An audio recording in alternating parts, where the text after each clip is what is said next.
সুপ্রিয় দর্শক মণ্ডলী, একদিনের মধ্যে এখন থেকে আপনার বেদখলকৃত সম্পত্তি দখল ফিরে পাবে। কথাটা শুনে আসলে কেউ সহজে বিশ্বাস করতে চাইবেন না বা পারবেনও না। শুনে অবাক লাগাটাই স্বাভাবিক ব্যাপার। সুপ্রিয় দর্শক বন্ধুরা, বাংলাদেশ সরকার গত 17 জানুয়ারি 2024 তারিখে এই সংক্রান্ত একটি গেজেট প্রকাশ করেছেন। সেখানে বলা আছে যে ভূমি অপরাধ প্রতিরোধ ও প্রতিকার আইন 2023 পাশ হয়েছে এবং এটি 36 নম্বর আইন। হয়তো অনেকেই জানেন না যে এই আইন অনুসারে, অর্থাৎ এই আইনের অধীন 7, 9, 10, 11, 12 ও 13 এই 6টি ধারাকে মোবাইল কোড আইন 2009 এর অন্তর্ভুক্ত করা হয়েছে এবং মোবাইল কোড 2009 এর 128 নং ধারাতে সেটি সংযুক্ত করা হয়েছে। এখন থেকে ভূমি অপরাধ প্রতিরোধ ও প্রতিকার আইনের 6টি ধারায় বাস্তবায়িত করা হয়েছে। বিধিমালা বাস্তবায়িত করা হবে কিনা এমনটা নিয়ে জনমনে প্রশ্ন জাগে। বিধিমালা ভূমি অপরাধ প্রতিরোধ আইন 2013 এর 8 ধারা মতে তৈরি করা হবে এ কথা বলা হয়েছে। সেখানে বলা আছে এখানে এটা দরকার নেই, কারণ যদি মোবাইল কোর্টের মাধ্যমে এই ধারা 6টি বাস্তবায়ন করা হবে। এখন বিধিমালাটা তাহলে কেন প্রয়োজনীয়, আসুন সেই সম্পর্কে বিস্তারিত জানি। বিধিমালা কেন প্রয়োজন করা হবে, এটা কোন আইনের অন্তর্ভুক্ত করা হয়েছে? মোবাইল কোর্ট আইনে অন্তর্ভুক্ত করা হয়েছে। এই আইন তো বিধিমালা জারি করা আছে, এখানে আবার বিধিমালা কেন প্রয়োজন হবে? এই বিষয়টি কোনোই প্রয়োজন নেই।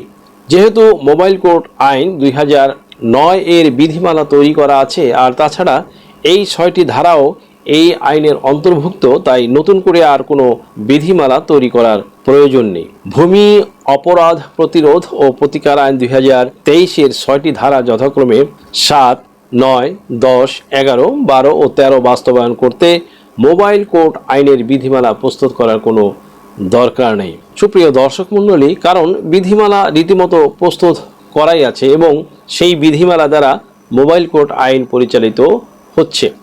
আরেকটা ব্যাপার হলো যে একদিনের মধ্যে কি সম্পত্তি ফিরে পাওয়া যাবে? এত বছরেও আমরা যেসব সম্পত্তি ফিরে পাচ্ছি না, এখন এসে একদিনেই জমি ফিরে পাবো, এমন কথা শুনে হয়তো আপনাদের অনেকেরই চোখ কপালে উঠে গিয়েছে।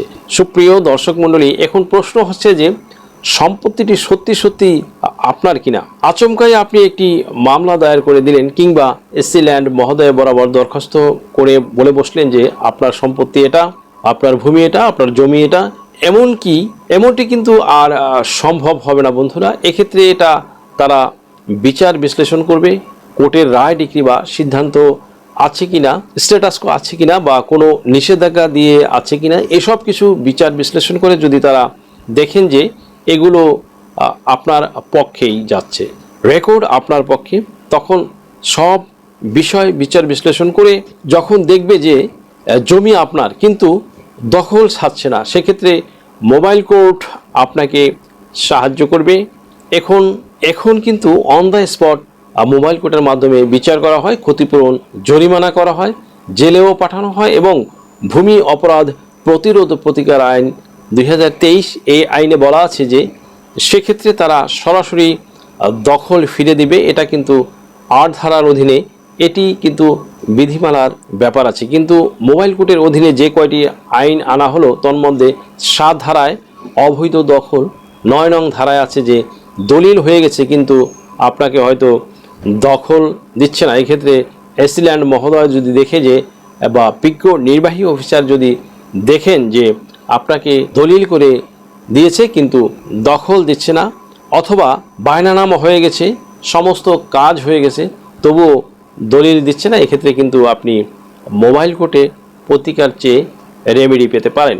ভূমি টপসেল কর্তন বা কাটা হয়েছে কিনা দেখবে যে টপসেল কাটা হয়েছে কিনা, তাহলে অন দ্য স্পট বিচার হবে এবং প্রতিকারও পাবেন নিশ্চয়। এভাবে 6টি ধারাতে আপনাকে প্রতিকার দেওয়া হবে।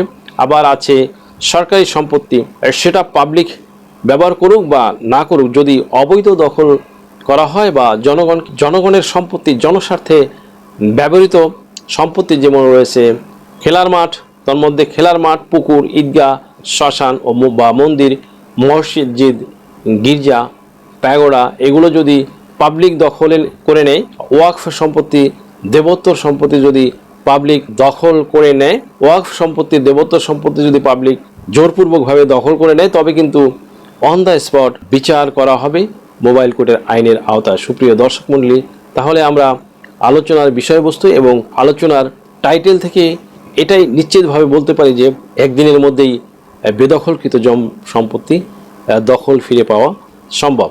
ভিডিওটি যদি আপনাদের সামান্যতম উপকার আসে তাহলে রিকোয়েস্ট করব চ্যানেলটি লাইক, শেয়ার, কমেন্টস এবং সাবস্ক্রাইব করে পাশে থাকা বেল আইকনটি প্রেস করে দিন, যাতে পরবর্তী ভিডিওর নোটিফিকেশনটি খুব সহজেই পেয়ে যান। সো আজকের মতো এখানেই শেষ করছি। দেখা হবে অন্য কোনো দিন, অন্য কোনো ভিডিওতে, অন্য কোনো আইনি কন্টেন্ট নিয়ে।